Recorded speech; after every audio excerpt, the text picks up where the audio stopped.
Nintendo, despite being dethroned in the home console market, it still had an almost indisputable dominance of handheld gaming. The Game Boy had forced out just about every major handheld in North America. Outside of Japan, there wasn't any viable contender to challenge the Big N. Nintendo had taken its time in releasing the next true step forward in handheld gaming devices. The Game Boy Color was only a marginal improvement over the first Game Boy. The Game Boy Advance, however, offered a much more dramatic improvement over prior Game Boy iterations. What Nintendo had done so masterfully with its handheld line of gaming systems was made them reverse compatible with each other, the direct result being any one consumer who had an older Game Boy wouldn't be left in the cold with the new system, automatically expanding the potential game library for the systems. The Game Boy Advance not only offered reverse compatibility, but a new line of improved games for eager gamers to enjoy. The system was also 32-bit and offered a platform capable of ports of the Super Nintendo. What is so dramatically different about the Game Boy Advance is that its form factor completely deviated from original Game Boys. The system's new horizontal form factor was designed by Lionel Nicolas, a French designer. The dramatic design shift offered the player a 2.9-inch screen that, although of higher resolution and larger size, the screen lacked a backlight and seriously impacted gameplay without an external light source. The system released in 2001 and had a successful run of well over 81 million units. Later being discontinued in 2008, the system had multiple revisions, notably the Game Boy SP, which offered a clamshell design with a backlit screen and rechargeable ion lithium battery. Even the revisions of the Game Boy Advance sold well into the tens of millions. The Game Boy Advance and its revisions between 2001 and 2008 sold close to 125 million units.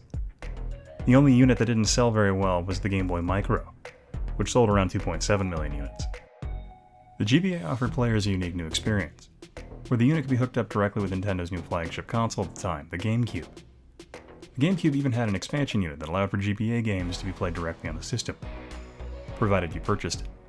But notably, GBA games had a special adapter that allowed it to be played and hooked up directly to a GameCube as an extra controller or unlock extra features for existing games, like Zelda 4 Swords Adventure. The link cable was designed in conjunction with Konami as a way to develop technology that allowed the Game Boy Advance to work with the GameCube. The link cable and the expanded features offered by having it on your GameCube are quite numerous, with close to 60 titles offering expanded features with its use. The Game Boy Advance offered a new platform for younger gamers to be exposed to older titles. By 2001, many younger gamers' first console exposure was either the PlayStation or Nintendo 64, so the Game Boy Advance offered a gateway for retro gaming, with Super Nintendo titles being released for it regularly. The later addition of the Game Boy and GameCube connectivity gave the system a very unique experience in conjunction with the home console. The Game Boy Advance is an example of the considerable patience Nintendo has for the handheld market. Nintendo had been ready to release a system like the Game Boy Advance in 1996, but decided against it because the original Game Boy still controlled 80% of the market. Nintendo has rarely had a challenger capable of dethroning it in that arena. Nintendo's mantra has always been, if it works and makes money, stick with it, and that was very much in effect. That philosophy is actually what gave Sega the door it needed to be successful with the Genesis, but that's a different story. Nintendo is very much a company that innovates when challenged. But with the Game Boy line, they've always had the luxury of time. The Game Boy Advance is a platform that could have hit the market much earlier, but Nintendo chose to wait because they could. Nintendo and its handheld lines are for the most part a dominant force in the handheld market, and will most likely never go away.